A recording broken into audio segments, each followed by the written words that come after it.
এনে কে নিস?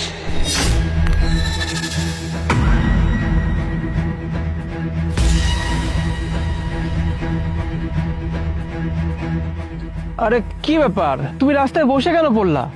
আরে ও তো একটা পাগল, এই রাস্তাটাই থাকে। মানে প্রত্যেকদিন আমরা যে যার মতো করে পারি ওকে খাবার দিয়ে সাহায্য করার চেষ্টা করি। চলো যাই।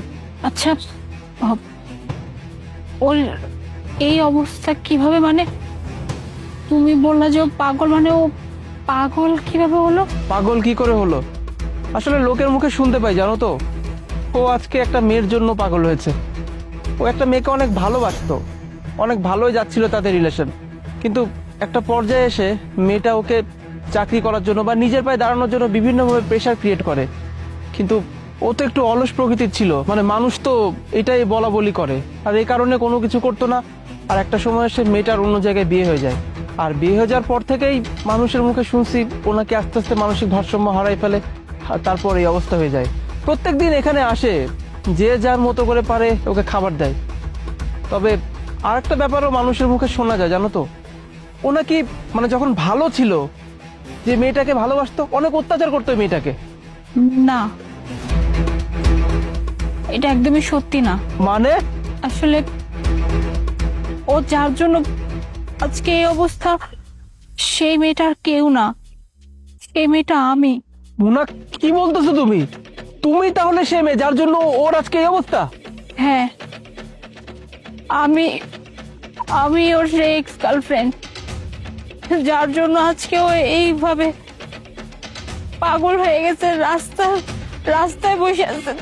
কিন্তু তুমি জানো, ও ও ও অনেক ভালো ভালো একটা ছেলে ছিল, খুব ইন্টেলিজেন্ট একটা ছেলে ছিল। ও আমাকে অনেক ভালোবাসতো। আপন, আমি তোমার সাথে আর সম্পর্কটা রাখতে পারবো না। আমার বাবা আমার জন্য ছেলে ঠিক করেছে, তাকেই বিয়ে করতে হবে। মোনা, তুমি তো জানো আমি জাস্ট তোমার জন্য দিন রাত পরিশ্রম করতেছি একটা জবের জন্য। আমি জবটা পেলে আমি তোমাকে বিয়ে করতে পারবো, আমি নিজেও জানি। আর তুমি আঙ্কেলের কথা বলতেছো না, আঙ্কেলটা আমি ম্যানেজ করবো। আমাকে কয়টা দিন সময় দাও মোনা। আপন, আমিও তোমাকে অনেক ভালোবাসি, আর তুমি আমাকে ভালোবাসো এটাও আমি খুব ভালো করে জানি। বাট এখানে আর কিছু করার নাই। আমার বাবা আমাকে সাফ সাফ বলে দিচ্ছে যে আমি যে ছেলে ঠিক করছি ওই ছেলেকেই তোর বিয়ে করতে হবে। আর আমি তো তোমার ব্যাপারে বাবার কাছে বলতেও পারতেছি না, কারণ তুমি এখন পর্যন্ত কোনো জব পাও নাই। তুমি যদি একটা জবও পেতে আমি জাস্ট বলতে পারতাম যে বাবা এই ছেলে জব করে, তুমি প্লিজ এই ছেলের কাছে আমাকে বিয়ে দাও। কিন্তু একটা বেকার ছেলের কাছে আমার বাবা কোনোদিনও বিয়ে দেবে না, এটা সম্ভবই না। তাই আমাদের সম্পর্কটা এখানেই শেষ করতে হবে। মোনা, আমি তো বসে নাই, আমি তো ট্রাই করতেছি। আমি জাস্ট তোমার জন্য ট্রাই করতেছি, এত পরিশ্রম করতেছি, আমার জব মিলতেছে না। আমি তো পড়াশোনা সব দিকে সার্টিফিকেট সবকিছু আছে, কিন্তু আমার জবটা মিলতেছে না। তুমি অন্তত আমাকে কয়টা দিন সময় দাও। আর আঙ্কেলের কথা বলতেছো না, আঙ্কেলরা আমি হাত পা ধরে হলো আমি ম্যানেজ করবো। আর আমি মোনা, তুমি যদি আমার ছেড়ে দাও আমি করতে পারবো না। আমি তোমার ভালোবাসি। এটা সম্ভব না। আমার বাবা জাস্ট আমাকে আজকের দিনটা সময় দিচ্ছে, আজকের দিনের মধ্যে বাবাকে ডিসিশন দিতে বলছে। আর তুমি এই আজকের দিনের মধ্যে কোথায় জব পাবা? কি বাবা, সম্ভব না তো। বাস্তবতা অনেক কঠিন। বাস্তবতা না, আসলে সব ভালোবাসা আবেগে সব কাজ করে না। তাই আমি আমি তোমাকে একটা কথা বলবো, আশা করি তুমি কথাটা শুনবা। আমি তোমার লাইফ থেকে চলে গেলে প্লিজ তুমি তুমি লাইফটাকে গুছাই নেবা, লাইফটাকে মুভ অন করবা, অনেক ভালো থাকবা। কখনো কখনো আমার জন্য তুমি তোমার লাইফটাকে নষ্ট করবে না। আমি জাস্ট এটাই চাই তোমার কাছে। মোনা, তুমি অন্তত আমারে বোঝার ট্রাই করো। তুমি তো আমারে ভালোবাসো, তাই না? মানে আমি তো চেষ্টা করতেছি। আর মোনা, তার থেকেও বড় কথা, আমি তোমারে ভালোবাসি। আমি তোমারে না পাইলে আমি বাঁচবো না। মোনা, তুমি একটু বোঝার চেষ্টা করো। কয়টা দিন দাও আমারে, আর অন্তত কয়টা দিন সময় দাও। তোমার কাছে আমি হাত জোর করতেছি, তুমি আমার চাইরে যাও না। আমি চাকরি ম্যানেজ করতেছি, তুমি তারপরও আমার চাইরে যাও না। দেখো আপন, আমি চাই না যে আমার জন্য তুমি তোমার জীবনটা নষ্ট করো। আর আমি এখানে একটা মিনিটও থাকতে পারবো না। আমি জাস্ট এটাই বলতে আসছি, আজকের পর থেকে তোমার আমার কোনো সম্পর্ক নাই। আর আগামী 7 দিন পরে আমার বিয়ে। না মোনা, মোনা আমার কথা শোনো। দোষ তো ছিল আমার। আসলে ও অনেক চেষ্টা করতেছিল চাকরির জন্য, কিন্তু কোনোভাবে চাকরি পাচ্ছিল না। ওদিকে বাবাও প্রচুর প্রেশার দিচ্ছিল আমাকে যে যেভাবেই হোক বাবার কথা মতো বিয়ে করতে হবে। আমি আমি তবুও ওকে অনেকবার বলছিলাম যে তুমি একটা চাকরির ব্যবস্থা করো, কিন্তু ও পারছিল না। কিন্তু বাবা আমাকে একটা কথাই বলে দিছে যে বাবা যে ছেলেকে ঠিক করছে ওই ছেলেকে বিয়ে করতে হবে। আর আমার কাছে না কোনো ওয়ে ছিল না, কারণ বাবার উপরে কথা বলার সাহস আমার ছিল না। আমি আমি আমার জায়গা থেকে চেষ্টা করছি যাতে করে ওর একটা অন্তত চাকরি হয়, আমি বাবাকে গিয়ে বলতে পারি যে বাবা ও চাকরি করে, কিন্তু ও চাকরিটা ভাবছিল না। পরে যখন বাবা আমাকে একেবারে বলে দিল যে তোর আর কোনো উপায় নেই, আমি যে ছেলে পছন্দ করছি মানে তুমি, তোমাকে আমার বিয়ে করতে হবে, পরে আর কি করবো, পরে বাধ্য হয়ে ওকে আমি ছেড়ে দেই। আমি আমি ওকে বলছিলাম যে তুমি তোমার জীবনটা গুছায় নিও, তুমি তোমার জীবনটাকে সাজায় নিও।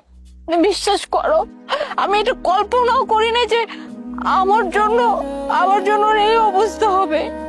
মানে ও এখন একটা রাস্তার পাগল, মানে আমার জন্য ওর জীবনটাকে এইভাবে শেষ করে দিল। আর অথচ দেখো আমি বিয়ে করে ফেললাম, আমার সুন্দর একটা সংসার আছে, কত সুন্দর করে জীবনটাকে আমি লিড করতেছি, কিন্তু ও তো আমার জন্য জীবনটাকে শেষ করে দিছে।